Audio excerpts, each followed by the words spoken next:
For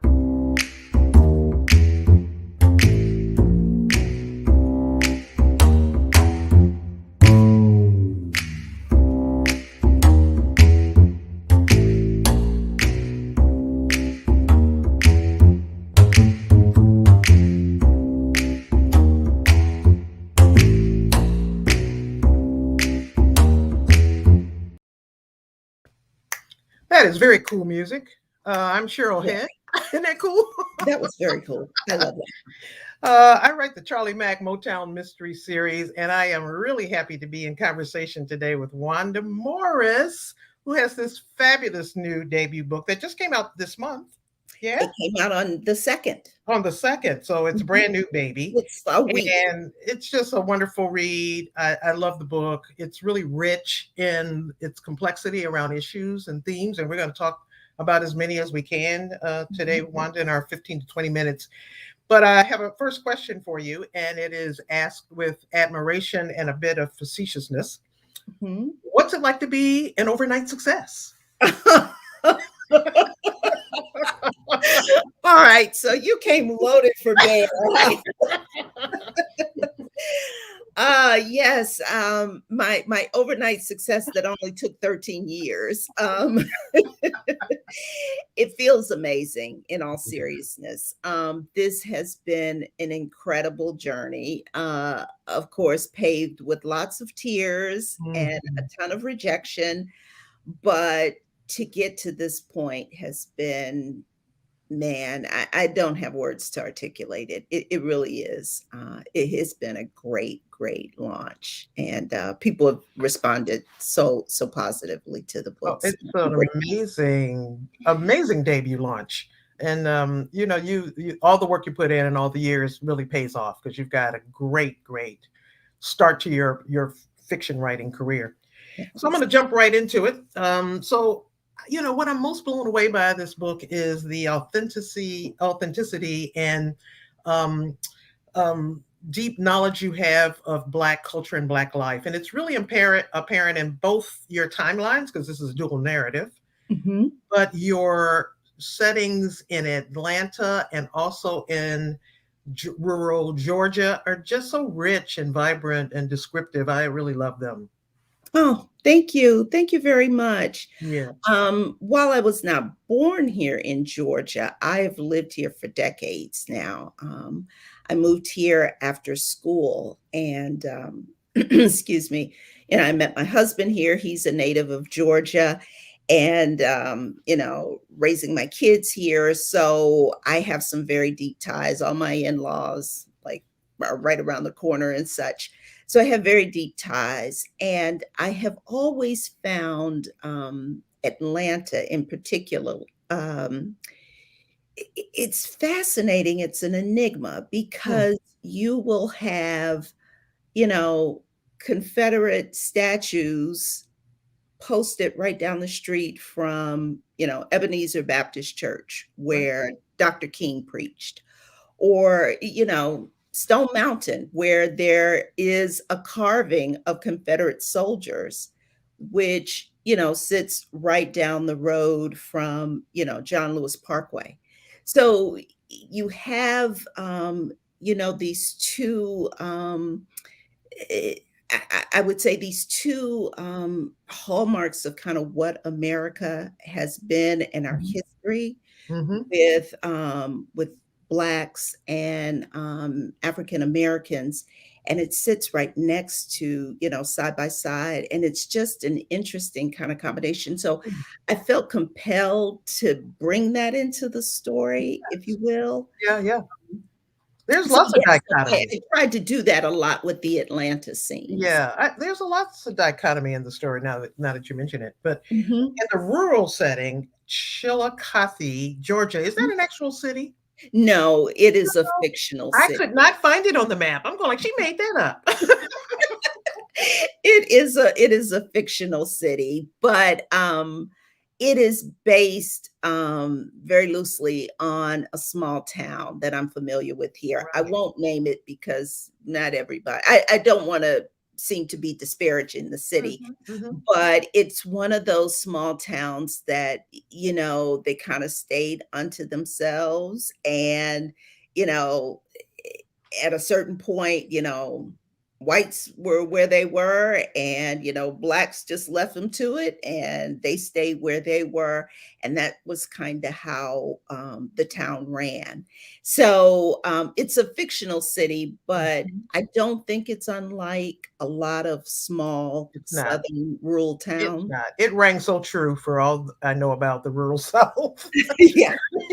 and set in the late 70s. It was really well done. The language was really good. The characters and the depictions of the countryside and the issues that they deal with in that small community felt so real to me. It really did. Thanks. So let's move to your protagonist, Elise Ellie Littlejohn. She is quite a flawed character, isn't she? You picked up on that, huh? Yeah. Tell me what you know about her. But you know what? For all her flaws, she really is a very strong and dynamic woman. Mhm. But, Cheryl, I got to be honest with you. She is an amalgam of a lot of women that I know, beautiful, smart, talented, and deeply flawed. Mhm. And well, her flaws and things go pretty dark. I tried to base her on a lot of women that I knew, women that put on this facade of, expensive clothes and surrounded themselves with, all the accoutrements of success. Right. But inside, they were still struggling with whatever it was in their background that still stayed. And while, if I can just digress for a minute, speaking of flawed characters, one of the things that I do try and tell people is that I don't think that the Black community taps into mental health as much as we should. Mhm. And so when you are struggling with some deep trauma, get the help that you need. Because what I tried to show is that you had this very beautiful, smart woman who dealt with all this trauma, but it was not resolved. She Mhm. had not Mhm. really dealt with it on a much deeper level. Mhm. And so that's why you see, kind of what you see in the Mhm. story, Mhm. but justifiably so. Absolutely. You're Yeah. gonna you're mentioning that it's gonna make me jump ahead in my questions, so it's not gonna be linear. But Sorry. no, you make such a good point. You have such great humor in the book, and really these wise observations. But you deal with many serious themes and world problems and issues.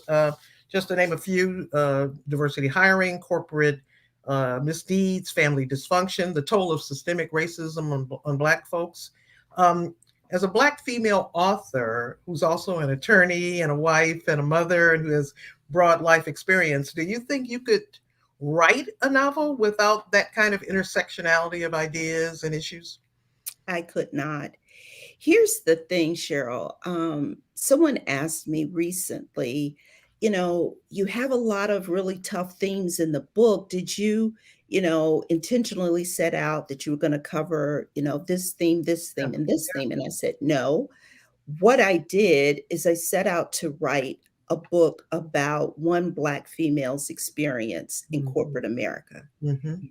It entails all those issues. Being Black and female in this country is tough.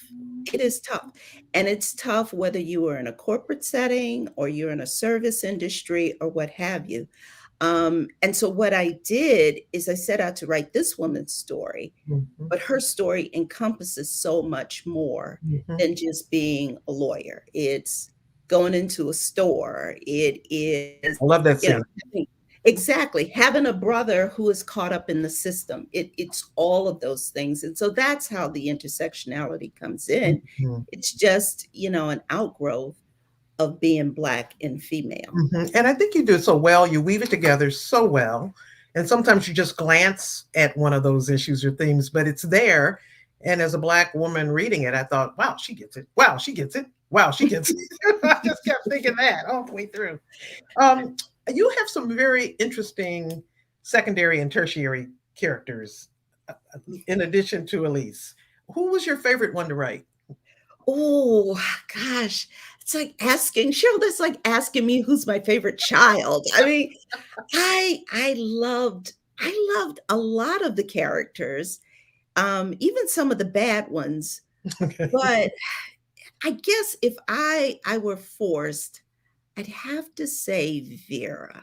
Interesting. Yes. Um, I see that. yeah, Vera is an amalgam of like my mom and my grandmom and my aunts and this woman who used to live next door to us, named Miss Tony, who would discipline you if you were misbehaving, Right. despite the fact that you were not her child That's or right.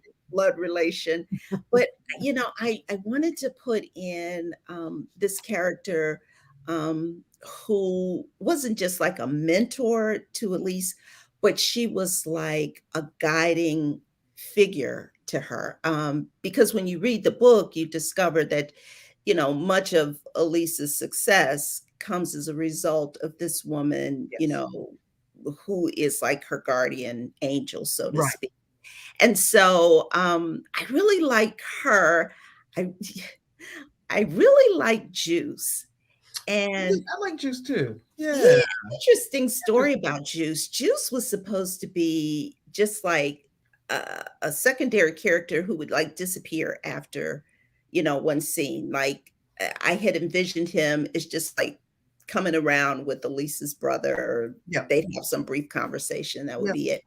And I started to write him, and I was like, oh my gosh, I like him. I like him a lot. So I got to find some way. And he also gave me the opportunity to play with assumptions. Hmm. Because while Elise is walking through these predominantly white spaces where people make assumptions about her, she made assumptions about Juice. She And he did. called her on it. And he called her on it.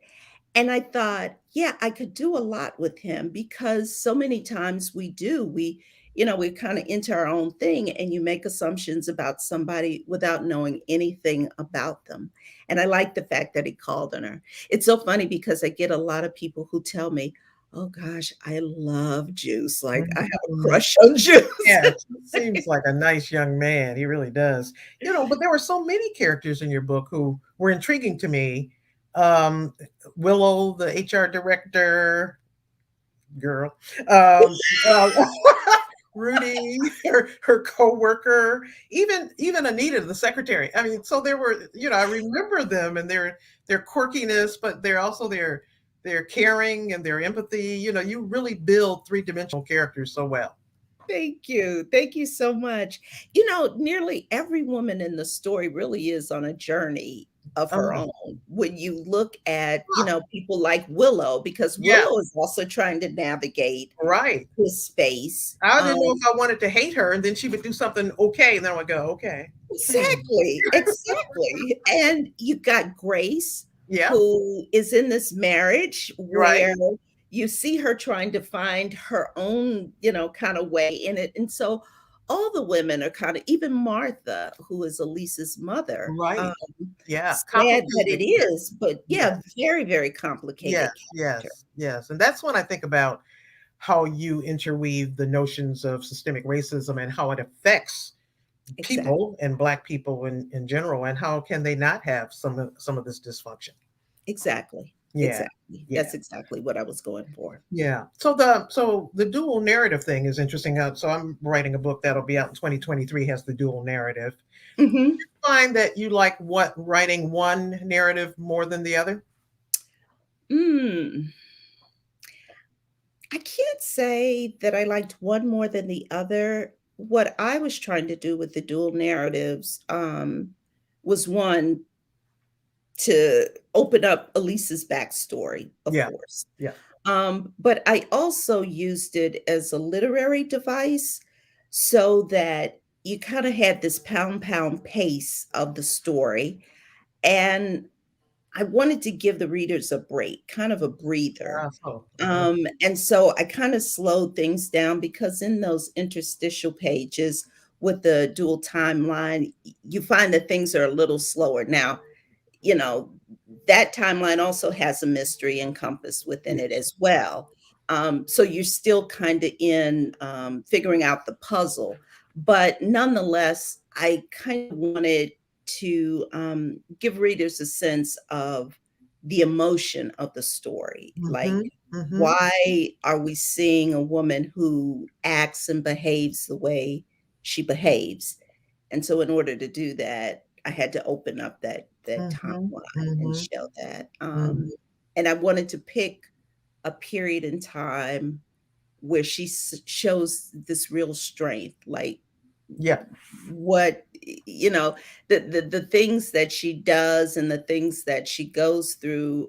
I think she was always a hero. Like, in my eyes, Elise was a hero at 14. It wasn't Mm-hmm. that she was just Mm-hmm. a hero in the present day timeline. Mm-hmm. Mm-hmm. Um, so as in my writing, I find writing crime fiction that I have trouble with the balance between beautiful plotting and beautiful prose. I think you do it so well. Are you conscious of that when you're writing? Thank you. I don't know. I like to play with words. I Yeah. like the sound of sentences, if that makes any Yes, sense. it makes a lot of sense. Yeah, and so, and the dual timelines gave me an opportunity to do that. So when I was kind of slowing the writing down, I could play with the sentences and make things sound kind of lyrical. Mhm, mhm, Um, mhm, but I also like the fast pace of the story, and so I was also trying to make sure too that those sentences kind of reverberated. But I tend to write like the way I want people to feel. Like, when I was writing some of the scenes towards the end and the climax, yeah. like I was frenetically writing. I was like, oh my God, I gotta get Your that. heart was beating too, huh? Right. My heart was beating too, because it's like, oh crap. You know, how's she gonna get out of this? That's excellent. Speaking of how is she gonna get out of this, are you a pantser or a plotter? I am a plotter. I Okay. tend to So be you knew more how she of was a gonna get out of it. Okay. well, you know what? Here's the thing.